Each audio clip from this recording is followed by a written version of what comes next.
मैं कौन, मेरा कौन, इन दोनों प्रश्नों का समाधान करना है।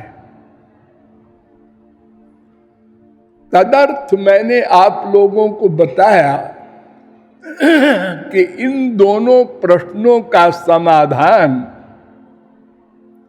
न मनुष्यों से हो सकता है, न देवताओं से हो सकता है, न प्रत्यक्ष प्रमाण से हो सकता है, न अनुमान प्रमाण से हो सकता है।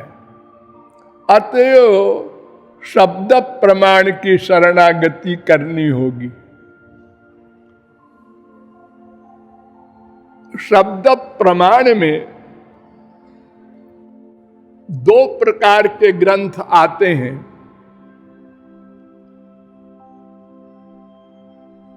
एक विनिर्गत ग्रंथ और एक स्मृत ग्रंथ।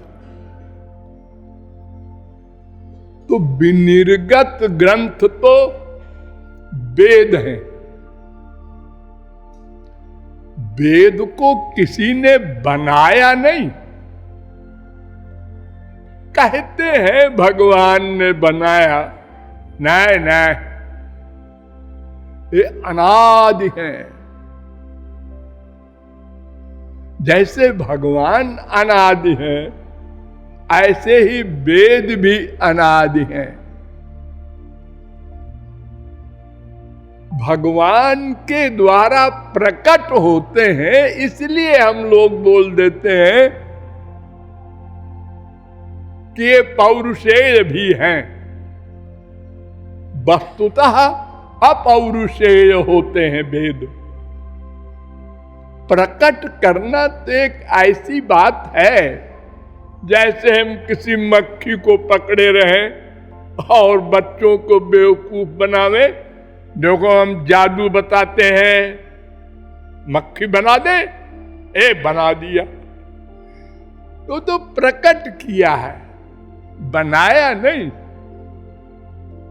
इसलिए वेद अपौरुषेय हैं, नित्य हैं, अनादि हैं।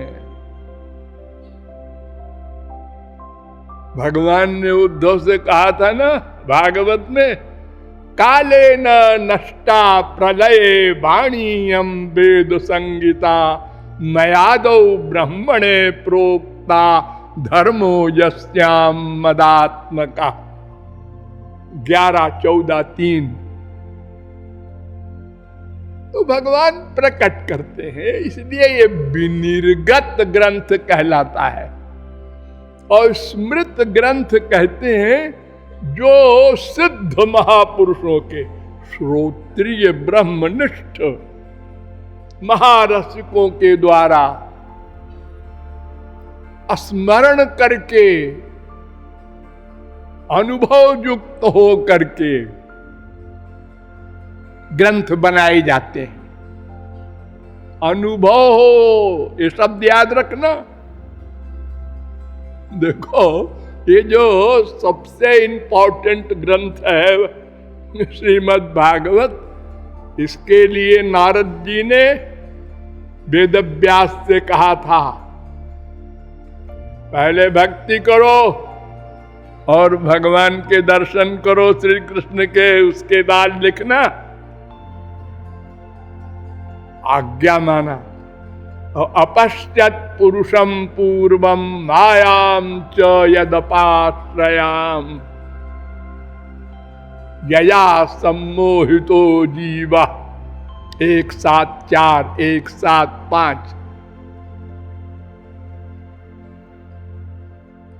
भक्ति किया और भगवान श्री कृष्ण के भी दर्शन किए, माया के भी, तीनों तत्वों का दर्शन किया, फिर भागवत की रचना की। ये स्मृत ग्रंथ है।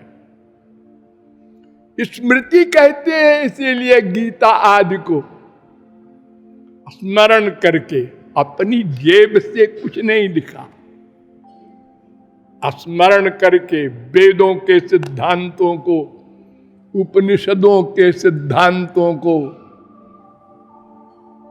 जो महापुरुष लोग ग्रंथ लिखते हैं वो स्मृत ग्रंथ है। तो इन्हीं दोनों ग्रंथों के आधार पर सिद्ध करना होगा मैं कौन मेरा कौन।